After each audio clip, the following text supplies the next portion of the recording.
My name is Lyssette Horn. I'm a breast cancer survivor. I'm a survivor of a lot of things. I've survived homelessness. I've survived cancer. Um, I've survived childhood abuse. Um, I'm a New Yorker. I don't know. I can be kind of gritty, and I think sometimes hope or optimism, at least, is scary because when disappointment happens, it feels like it takes the air out of the room. It feels like if you've put all of your if you're like, okay, I need to get through what's happening, and I just hope that they'll read the MRI report and everything will be fine. And then I can go have dinner with my friends, or I can go back to work. And then it's those moments when, you get a call and it's your doctor's office and they want to talk to you right away and they want you to come in, and then you're like, oh shit. My initial plan was to have my preventative double mastectomy and get immediate implants. That was, from my understanding, the easiest route.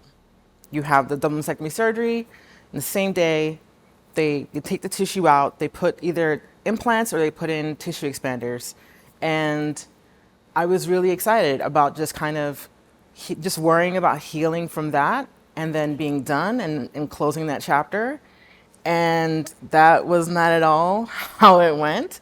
I got an infection almost immediately, lost one tissue expander on the left side.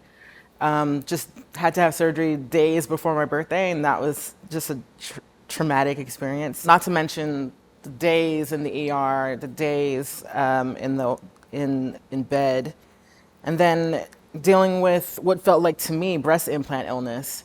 And so I was dealing with a lot of dry skin, a lot of fatigue, a lot of pain. I had my right tissue expander kept flipping over. It was super uncomfortable.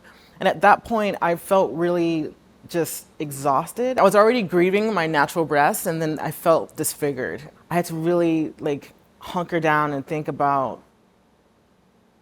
the reasons why I made this decision to have this surgery, and to focus on that, and to focus on healing, and to focus on the people in my life who cared about me, who also didn't care if I had breasts.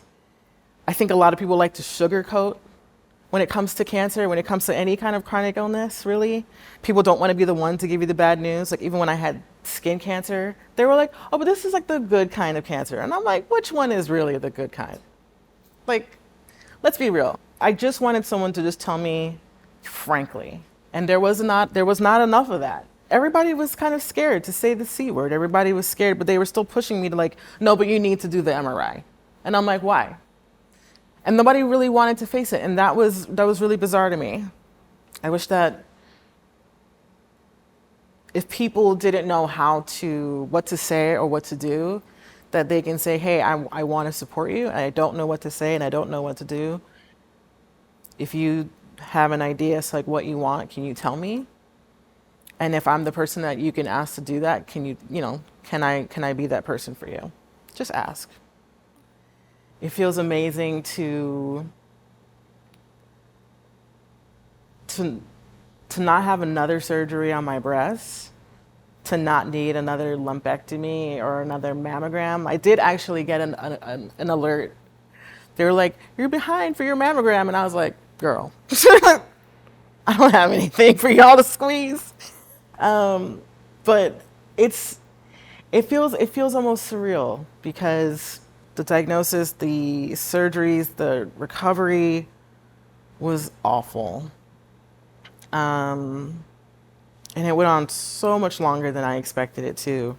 But it feels fucking amazing to not have any open wounds on my chest, to not have so much pain, to be able to reach over my head, and all these things that I took for granted.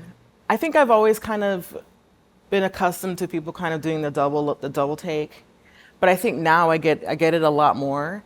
Watching people see my face, see my body, me being a plus size person, and then looking for breasts, and they're like, where are the breasts? But it's also just been, I get to play a little bit more and play with my gender expression, and that feels nice. That feels freeing. But there's also a component to it that feels still a little foreign. Yeah, I have these scars, and this is the way that my chest looks right now. But I'm surviving. I'm healing, and I'm feeling so much better than I have. And also just the weight and the fear of breast cancer is feeling further and further away. And if this is how I feel healthiest and happiest, it's just the way that the way the cookie crumbles, I guess. Yeah, I've heard a lot of different wackadoo home remedies for curing cancer, and I'm sick of it. Everyone suddenly got a doctorate.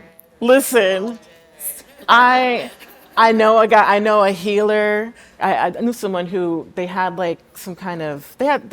I'm not going to expose too much about them, but they had something going on with their breast, and they were afraid it was breast cancer. And someone told them to cut an onion and put the half onion in their bra overnight. And I was like, all you're gonna have is stinky weird boobs. Stinky weird breast. Stinky weird boobs. And you're still gonna have whatever's going on with your breast. And I'm sorry to tell you that. But I'm also not sorry because you should see a doctor.